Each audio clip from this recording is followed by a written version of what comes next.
Jadi semasa gua kuliah di sini di Harbin Institute of Technology itu kebanyakan mereka eh, jadi kita ada mata kuliah terus mata kuliah yang kita pilih sendiri dan kebanyakan memang ada yang nggak di provide dengan dalam bahasa Inggris. Jadi jatuhnya kita harus mengambil yang mata kuliah China. Nah, biasanya memang yang mata kuliah China itu lebih menarik sih menurut aku. Karena lebih range-nya lebih bagus dan dosen yang ngajar pasti lebih bagus kan. Karena bahasa yang mereka yang sampaikan dengan bahasa mereka, kemudian mata kuliah yang mereka sediakan itu lebih lebih keren. Nah, ini sebenarnya salah satu mata kuliah aku tentang digital communication dan menurutku juga aku tertarik walaupun aku nggak mendalami atau research dalam autonomous car.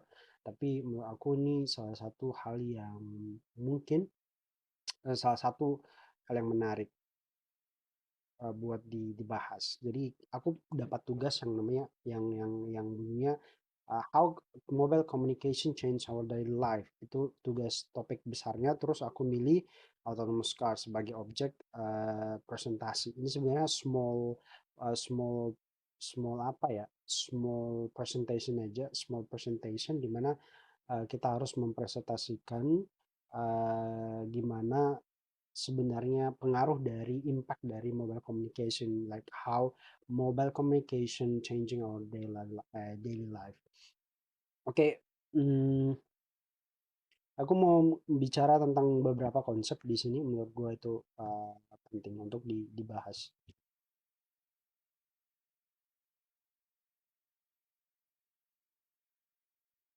Nah, pertama aku pengen ngebahas tentang konsep dulu. Autonomous car ya. Nah, autonomous car atau dalam bahasa Indonesia bisa dibilang car yang otomatis atau mobil yang otomatis. Tetapi sebenarnya istilah ini lebih luas lagi kalau misalnya kita pengen ngejabarin autonomous car lebih luas. It's not only just about a car. Ini bukan hanya tentang car, tapi ini bukan hanya tentang mobil, tapi dia jatuhnya lebih ke vehicle. The vehicles di sini mungkin saya itu motor, bisa juga itu train atau kereta api atau mungkin pesawat atau alat kendaraan lainnya atau mesin lainnya. Jadi otonomous di sini atau otomatisasi ini bukan hanya jatuhnya ke mobil doang, tapi di kedepannya ini semua bisa dilakukan secara otomasi atau otomatis, baik itu kendaraan bermotor ataupun itu pesawat ataupun itu kereta api. Jadi di mana yang menjalankan itu jatuhnya semuanya mesin. Makanya dinamakan autonomous vehicle. Tapi di sini kita konsepnya lebih sederhana aja, kita sederhanakan, kita ngebahas tentang autonomous car, berarti tentang otomatisasi pada mobil. Dalam konsep sederhananya, bahwa pengertian sederhana bahwa autonomous car is a vehicle capable of sensing its environment and operating without human involvement. Dalam artian sederhana bahwa vehicles ini atau cars ini atau mobil ini itu mampu untuk merasakan atau mempelajari apa sih yang terjadi di sekitar saya gitu, kata mobil misalnya. Apa sih yang terjadi di sekitar mobil? Nah, itu harus dipelajari oleh mobil itu sendiri. The car has to be capable to learn what happened in its environment. Apa yang terjadi di sekitar mobil tersebut. Kemudian and operating without human involvement, dan kita bisa dikategorikan sebagai autonomous car itu kalau misalnya manusia itu tidak intervensi, tidak tidak terlalu terlibat di dalam mengendarai yang namanya autonomous car. Jadi car-nya itu jalan sendiri dan semua keputusan itu bisa diambil car. Terus konsepnya adalah bagaimana sih car ini bisa tahu kapan dia belok, kapan dia berhenti kalau misalnya ada lampu merah misalnya. Kapan mobil itu tahu kalau dia harus berhenti, kapan dia harus jalan, kapan dia harus belok, kapan dia harus ngerem, ya. Terus itu dia tahu kalau ini mobil, di depannya itu motor atau di depannya itu orang, itu caranya gimana sih? Nah, caranya itu apa yang dilakukan autonomous car yang pertama, bahwa autonomous car ini nggak bisa bekerja sendiri karena harus ada beberapa perangkat-perangkat yang harus diinstal atau dipasang di autonomous car. Salah satunya kita bilang bahwa autonomous car itu harus punya radar atau autonomous car itu harus punya kamera. Nah, ini perangkat-perangkat ini dibutuhkan autonomous car untuk mempelajari daerah sekitar atau daerah di sekeliling dia atau objek di sekeliling dia, baik itu di belakang, di kanan, di kiri, atau di depan, atau objek-objek yang berada mungkin beberapa meter di sekitar dari autonomous car itu, gitu ya. Terus terus kalau misalnya nge-decide atau memutuskan kapan belok itu gimana? Nah, di situ ada yang namanya machine learning. Machine learning itu dimana kita kayak ngajarin si mobil. Nih, ngajarin si mobil. Misal, mobil ini namanya lampu merah, ini namanya orang, ini namanya mobil, ini namanya motor. Nah, itu kita taruh di machine learning, pakai konsep machine learning. Jadi kayak kita suntikan machine learning itu ke dalam mobil. Jadi mobil itu belajar berdasarkan algoritma yang kita suntikan ke dalam mobil. Jadi mobil itu udah belajar tuh. Makanya itu namanya machine learning. Jadi mesin yang belajar. Jadi kita udah pahami dia konsep atau kita berikan dia konsep, kita ajarin si mobilnya buat mobil ini memahami atau understand atau apa ya, mengerti dan paham, bisa membedakan mana human, mana pohon, dan lain sebagainya. Objek-objek yang di sekitaran dia. Pasti di WA. Oke, aku coba buka videonya. Ini konsep tentang autonomous car.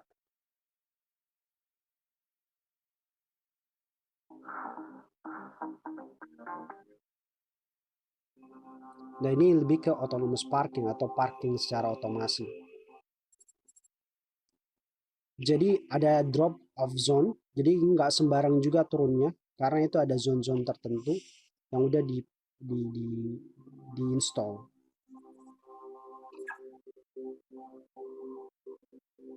Nah, ini autonomous drive, dia ngedrive sendiri, dia nyetir sendiri. Nah, terus dia ngenalin objek tuh, oh di depannya tuh ada mobil.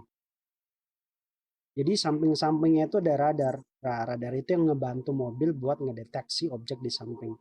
Terus dia ngedeteksi tempat parkir. Oh, gue parkir di mana ya? Oh, gue parkir di sini. Nah, parkirnya itu juga harus smart, bukan parkir biasa.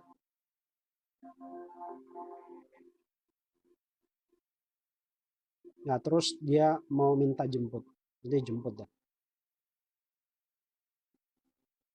Nah, ternyata depannya itu ada objek lagi. Nanti dideteksi sama mobil, oh ada orang, berhenti.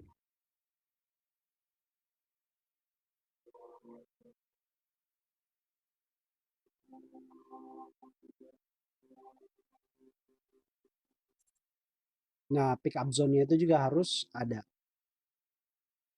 Nah, oke, itu video dari Volvo ya. Nanti aku coba taruh linknya. Takutnya kena apa lagi. Yes. Itu tadi salah satu konsep di mana autonomous car bekerja. Itu namanya ada di autonomous parking. Itu kita lihat juga autonomous drive. Kayak udah jelas ya. Nah, terus gimana dong? Nah, terus pada perkembangannya itu autonomous car kan itu harus membutuhkan yang namanya koneksi yang super cepat. Karena kalau misalnya nggak cepat, dia bisa melakukan kesalahan pengambilan keputusan itu lantaran adanya latensi atau terjadi yang namanya apa nih, gangguan koneksi, misal gangguan koneksi yang mengakibatkan insiden, yang mengakibatkan kecelakaan. Nah, misal mobil itu harusnya belok kiri, karena terjadi latensi atau terjadi lalot, misal koneksi itu lalot, jadi yang harusnya dia belok kiri, karena koneksi lelet, malah dia terus dalam rentan waktu yang perbedaan sepersekian detik itu bisa mengakibatkan kecelakaan. Makanya konsep dari autonomous car ini nggak bisa berdiri sendiri karena dia membutuhkan yang namanya koneksi yang super cepat. Nah, salah satunya yang sudah dikembangkan dan akan dikembangkan lebih lagi itu yang dinamakan edge computing. Dan edge computing itu artinya bahwa Is computing and data storage closer to the user or data is needed to improve high speed and save bandwidth? Maksudnya, kalau misalnya biasanya kita dengar istilah dari cloud computing atau fog computing dan sebagainya.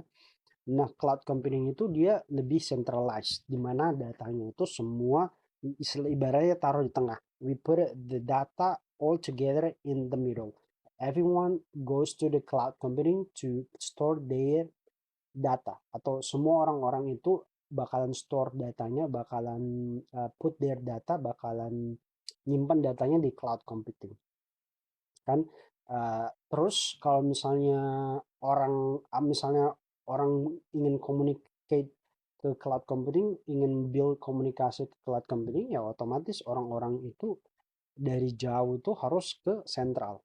Cloud computing harus ketemu di tengah gitu. Dan bisa diibaratkan bahwa cloud computing adalah sesuatu yang kita letakkan jauh dari objek. Nah, objek di sini maksudnya adalah autonomous car ini. Autonomous car ini sebagai objeknya.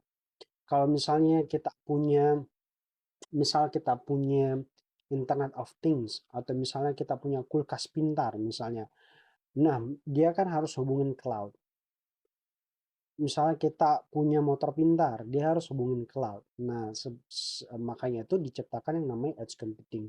Nah, edge computing ini sebenarnya nggak menggantikan cloud computing secara 100%, tetapi edge computing di sini dia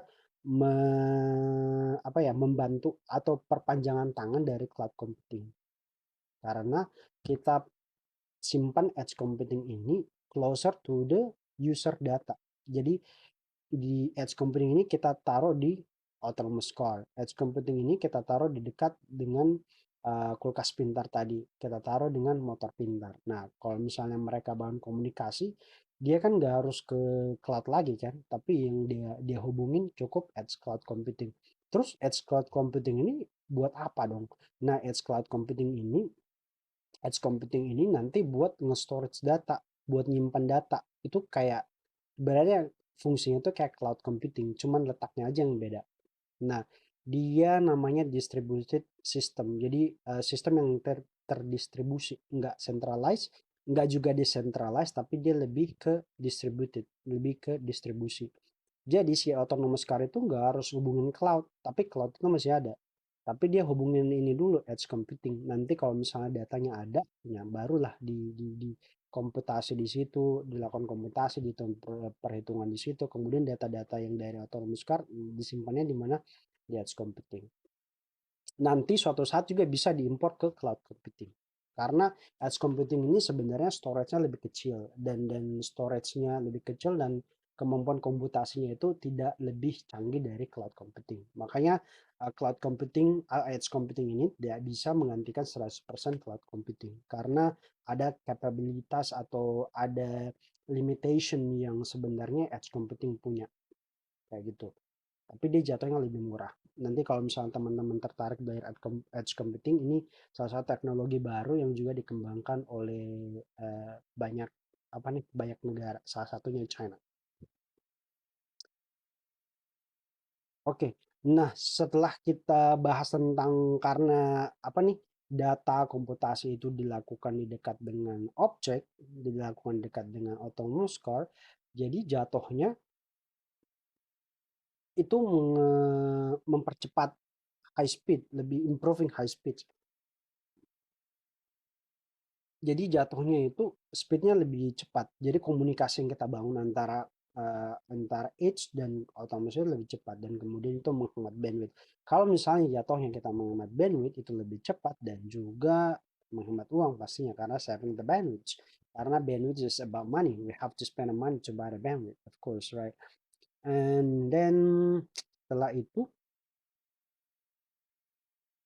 nah setelah kita bicara tentang edge computing, tentu autonomous car ini juga butuh koneksi dong. Kalau misalnya sekarang itu yang paling menarik ya 5G. Walaupun 5G ini bisa dibilang tidak bisa mengcover 100% autonomous car. Kalau kita bisa lihat beberapa insiden autonomous car yang terjadi, istilahnya autonomous car itu bukan berarti bahwa 100% tidak terjadi kecelakaan. Karena ada beberapa hal yang terjadi. Apalagi belakangan ini ada beberapa insiden yang kita bisa lihat terjadi karena maksudnya autonomous car itu juga bisa menimbulkan kecelakaan. Cuman dia mencoba untuk meminimalisir kecelakaan yang terjadi. Nah, terus komunikasi, tentunya kita butuh komunikasi. Komunikasi yang paling standar untuk menjalankan dari autonomous car itu paling tidak kita punya mobile communication yaitu 5G karena ini lebih cepat. Dan sekarang juga orang sudah mengembangkan beberapa penelitian juga beberapa negara mengembangkan yang namanya 6G. Okay, mobile communication is the use of technology that allows us to communicate with others in different locations without the use of any cycle connection. Jadi mobile communication ini jatuhnya lebih ke penggunaan wireless atau without cables atau ya without ya misalnya no V6 nggak pakai kabel semuanya pakai ya punya semuanya pakai wireless seperti komunikasi pada handphone. Kalau mobile communication 5G kayaknya kita udah familiar semua ya gimana sih apa 5G bekerja. Pasti lebih laju kan waktu kita apa nih kita akses internet menggunakan 5G pasti lebih laju. Nah, itu konsepnya sama. Dan mungkin kalau misalnya udah ada 6G dan pasti lebih laju lagi. Lebih cepat lagi itulah. Nah, sekarang architecture yang kita bangun ketika ingin membuat autonomous car atau autonomous vehicle. Jadi di sini kita lihat di sini ini ada mobil. Pertama kita lihat di sini cloud server. Cloud server ini buat apa sih? Nah, buat data storage. Karena aku bilang tadi edge computing ini tidak menggantikan 100% dari cloud computing, tetapi dia menyimpan sementara. Karena data yang dihasilkan autonomous car itu sangat besar. Nanti kita lihat presentasinya berapa besar sih autonomous car ini menghasilkan data. Kalau misalnya kita ngefoto kan, misalnya kita foto pakai kamera, biasanya kamera kita bisa 3 megabyte atau 8 megabyte paling gede misal atau lebih misalnya ada 12 megabyte dari kamera. Itu kan gede banget kan filenya. Nah, kalau misalnya smart car itu ketika memfoto atau merekod apa yang terjadi di sekitarnya pasti ada data yang dia create yang sangat besar. Nah, data-data ini mereka simpan di mana? Mereka simpan di cloud server. Ketika kita butuh ya kita tarik datanya dari cloud server. Jadi cloud server di sini fungsinya untuk nge-storage data atau menyimpan data. Nah, kemudian ada namanya edge server base station. Base station central connection point for wireless communication. Nah, di sini kayak antena buat komunikasi. Komunikasi yang dibangun dengan menggunakan teknologi wireless. Ada juga namanya Edge Server RSU, Roadside Units, part of DCRC to build communication between vehicle and transportation infrastructure. Jadi ada yang namanya vehicle to vehicle. Artinya komunikasi yang dibangun antara vehicle to vehicle, antara kendaraan sama kendaraan. Nah, di sini juga dibutuhkan komunikasi antara kendaraan dengan roadside units. Jadi kayak di, di istilahnya di pinggir jalan itu, di samping-samping jalan itu bakal teknologi yang dipasang buat mobil itu berkomunikasi dengan daerah samping-samping sekitarnya. Nanti kita lihat infrastrukturnya kayak gimana. Nah, kemudian edge ini tadi, edge computing tadi itu yang disimpan di dalam mobilnya. Nah, edge computing ini for computation, dia untuk komputasi juga sama kayak cloud, dia komputasi juga dan untuk micro storage, untuk hal-hal yang istilahnya storage dalam jumlah yang kecil.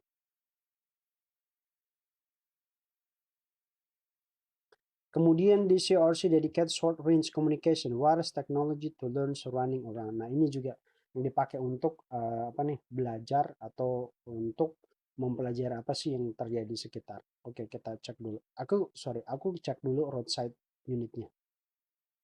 Roadside unit sih gimana sih? Nah, ini cloud service provider. Nah, roadside unit itu disimpan di sini. Ini vehicle to vehicle, V to V, ya. Ini vehicle to E, infrastructure. Jadi infrastructure di sini kan juga harus smart dong. Jadi mobil itu harus komunikasi dengan yang smart juga. Smart apa ya? Infrastructure yang smart. Jadi mereka udah harus smart dong. apa komunikasi yang dibangun itu udah bisa komunikasi nih. Mereka harus komunikasi. Ini juga dipasang roadside unit. Nah, semuanya kemana? Ke cloud service provider. Ini apa nih? Ini tadi kita udah lihat videonya. Ini parking, smart parking. Mereka juga butuh yang cloud service provider. Makanya tuh cloud service provider itu juga penting. Kalau kita lihat cloud server provider kayak Google Cloud, AWS dari Amazon, dan segala macam. Nah, edge computing di sini nanti kalau ada lagi teknologinya, tapi kita nggak usah bahas itu. Nah, gini, vehicle to vehicle. No, terus nih vehicle to vehicle tuh harus dibangun komunikasi. Soalnya kenapa? Kalau misalnya mereka nggak komunikasi, mereka bisa tabrak-tabrakan karena nggak ada komunikasi kan. Misalnya nih, misal lu, misal kita juga jarang komunikasi dengan teman. Atau misalnya aku aku bercoba apa, aku coba komunikasi dengan orang yang berasal dari Jerman, pasti kan nggak nyambung. Nah, untuk menyambungkan itu harusnya aku bisa bahasa Jerman dong. Nah, di situ istilahnya kayak gitulah. Jadi ada komunikasi antara vehicle to vehicle. Ya, aku rasa ini jelas. Nah, ini DCRC, Dedicated Short Range Communication.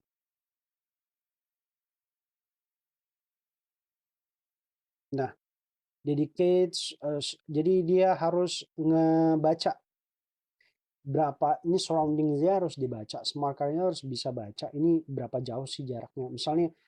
Misalnya mobil ini, mobil ke sini berapa meter sih, misal di sini ini ke sini satu meter, ini berapa meter. Nah, dia harus baca-baca semua tuh di sekitaran dia. Nah, itu juga harus teknologi yang penting. Makanya autonomous car itu is not a easy things, bukan hal yang sangat mudah, bukan hanya ngedrive doang, tapi harus apa nih, mempelajari daerah sekitarnya dia. Minum dulu.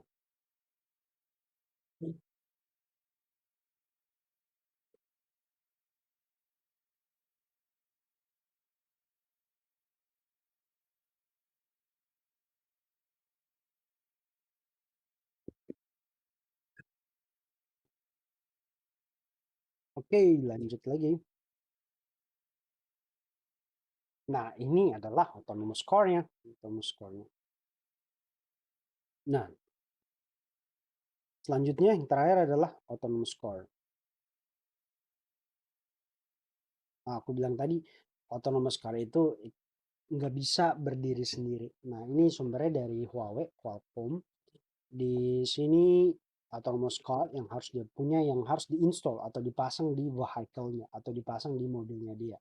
Atau mungkin vehicle, let's say di sini kita bicara ngomong tentang mobil ya, apa yang harus dipasang di mobil.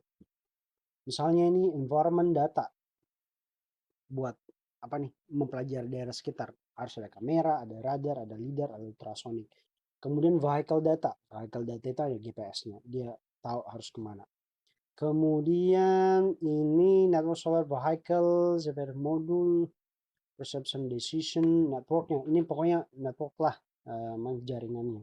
Kemudian ini komputer server algoritma. Nah, algoritma yang dipakai buat komputer itu buat memutuskan kayak machine learning-nya gimana, algoritmanya gimana. Kemudian hardware-nya CPU segala macam.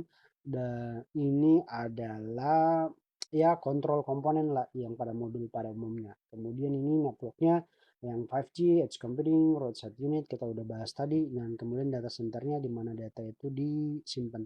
Data processing storage, ini kayak cloud computing disimpannya di mana, neural network ini kayak machine learning atau artificial intelligence training service. Nah, kita harus uh, ajarin si mobil buat ngedesain algoritma dia buat ngambil keputusan pakai neural network training service.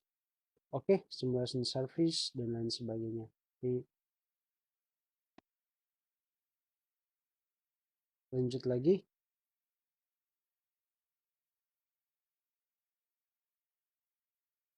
Pertanyaannya adalah, loh, kalau ada mobil lama, kenapa kita harus pakai autonomous car? Jadi pertanyaannya adalah kenapa kita harus pakai autonomous car? Yang pertama adalah safety reason atau alasan keamanan. Iya, alasan keamanan. Jadi terjadi banyak aksiden yang terjadi.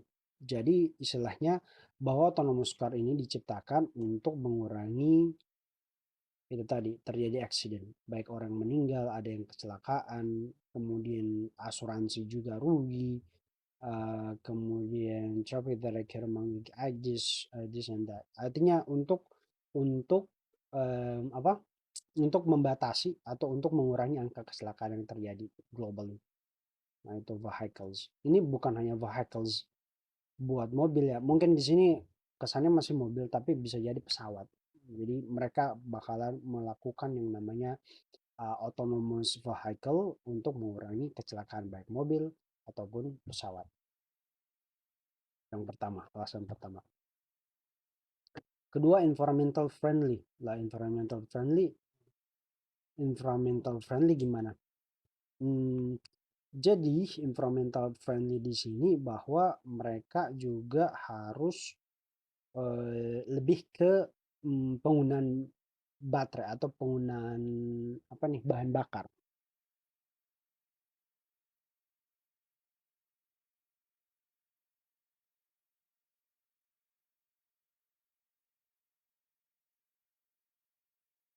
Penggunaan bahan bakar. Kalau contohnya di sini dari University of Michigan, nanti ini penggunaan bahan bakar yang mereka pakai. Misalnya 100%, 41% dari baterai itu dipakai oleh komputer, yang lainnya dibagi ke kamera, ke lidar, GPS dan sebagainya, maps dan lain sebagainya. Dan rata-rata memang autonomous car ini kalau bukan pakai listrik ya paling mereka paling pakai ini baterai. Itu sih. Dan terus kemudian mengurangi macet otomatis karena vehicle to vehicle, karena komunikasi yang terjadi between the cars, like between the vehicles could be built. I mean, mereka bisa komunikasi jadi lebih lebih bagus. Nah, kemudian kita bisa lebih produktif. Maksudnya ketika mobil kita berjalan sendiri, kita bisa mungkin melakukan pekerjaan kantor di dalam mobil kayak gitu. Dan kita bisa nelpon mungkin kan yang kerja mobil. Terus why we need edge computing? Kenapa kita butuh edge computing? Kan tadi kita udah butuh why we need autonomous car. Sekarang kenapa kita butuh edge computing? Yang pertama, let's bandwidth consume. Nah, kalau misalnya ini cloud computing dan ini edge computing, about 4.5 MB. Jadi dia sekitar 4,5 megabyte bandwidth yang dikonsumsi per detiknya. Itu cloud computing. About timeless bandwidth consumed per second. Dan itu lebih dari berapa ini? 100.000 lebih kecil mengkonsumsi bandwidth per detiknya daripada menggunakan cloud computing. Ini istilahnya pada ini contohnya pada kamera ya. Gitu. Makanya kenapa penting edge computing karena dia lebih menghemat bandwidth. Kenapa menghemat bandwidth? Jatuhnya menghemat duit. Gitu. Istilahnya. Kemudian datanya tuh lebih kecil kan. Data yang dihasilkan itu lebih kecil. Misal nih, the coming flood of data in autonomous vehicle. Dia bisa menghasilkan 4.000 gigabyte data untuk autonomous car. Sangat menghasilkan data yang sangat besar. Nah, dengan edge computing kita bisa mengurangi apa?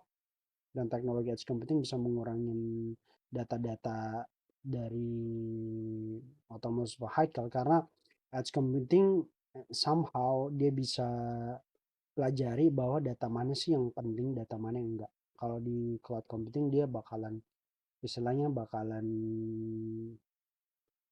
apa? Nge-record semua data yang masuk gitu. Kemudian yang ketiga adalah komputasi. Nah, edge computing allows data from Internet of Things device to be analyzed at the edge of the network before being sent to the data center of cloud. Nah, ini yang aku bilang tadi bahwa edge computing itu dianalisa dulu tuh data-datanya, baru kemudian dikirim ke cloud. Makanya kenapa bisa nge-reduce the capacity of data, kenapa bisa mengurangi apa nih capacity apa sih mengurangi size of data ya karena dianalisis dulu sebelum diterusin ke cloud. Misal aku punya Internet of Things, kita udah paham ya kita kan udah paham nih Internet of Things. Misalnya kita pakai smart devices, atau smart vehicle connected system itu ke edge, real time data processing, local processing. Kemudian baru dikirim ke cloud, big data processing, data warehouse. Oke, ini kayak yang udah tadi kita bahas karena edge computing ke Internet of Things, misalnya core dipasang edge computing, kemudian di ke cloud. Real time data processing maksudnya dikerjain pada saat itu juga, local processing dikerjain di lokal atau close to the nih Internet of Things tadi, close to the vehicles, close to the smartwatch dan lain sebagainya. Yep, oke ya. Ternyata dia lebih aman. Aku nggak ngebahas ini karena panjang banget kenapa dia lebih aman. Ya paling tidak istilahnya dia lebih aman karena dia istilahnya local storage. Karena kalau misalnya kita ibaratnya kita ngebahas tentang local storage, berarti orang yang bisa apa nih akses hanya di lokal. Kalau misalnya kita cloud berarti centralized, everyone goes there. Jadi semua orang ke sono bisa jadi data kita rentan karena semua ke cloud. Gitu.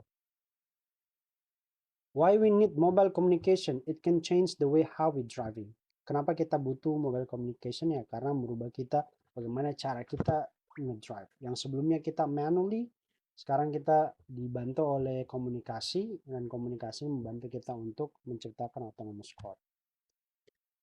Kemudian kenapa kita butuh mobile communication? Karena itu akan membantu koneksi antara IoT devices. Inilah yang akan dibentuk. Ini sebenarnya sudah ada sih, sudah banyak. Dan Singapura adalah salah satu negara smart city dunia, peringkat pertama. Nanti coba cek. Jadi inilah kayak smart city, semua terkoneksi, Internet of Things terkoneksi lewat mana? Terkoneksi oleh mobile communication. Mobile communication lewat mana? Lewat wireless, Wi-Fi, 5G, dan segala macam.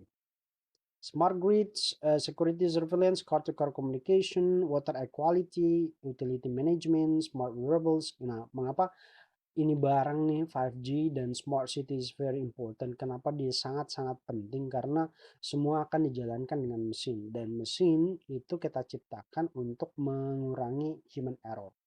Karena dia ter apa ya, terpola karena udah dipasang algoritmanya, udah dipasang rumusnya. Lu misalnya jam 5 nih, misal aku water quality. Oke, kita bahas water quality lah. Water quality. Jadi itu ayat itu udah tahu atau ngukur water quality dari misal kolam tuh lebih bagus apa enggak. Nah, itu bisa diukur dengan menggunakan yang namanya teknologi Internet of Things yang terhubung dengan 5G. Kayak gitulah. Oke, ini smart parking udah kita bahas, connected house, dan lain sebagainya. Kita lanjut. Makanya itu penting mobile communication. Kemudian high speed. Nah, ini perkembangan dari first 1G, 1G, 2G, 3G, 4G, dan 5G. Sekarang kita udah di 5G yang rilis 2019. Konektivitasnya 10.000 megabyte per second. Yang itu bisa dipakai buat di autonomous logistik, autonomous machine, assistant work, wireless backhaul, edge computing, mobile equipment. Nah, itu 5G. Nanti ada lagi 6G. 5G kayaknya udah dikembangkan deh. Jadi tinggal tunggu tanggal mainnya. Kita bisa pakai. Kemudian processing feature.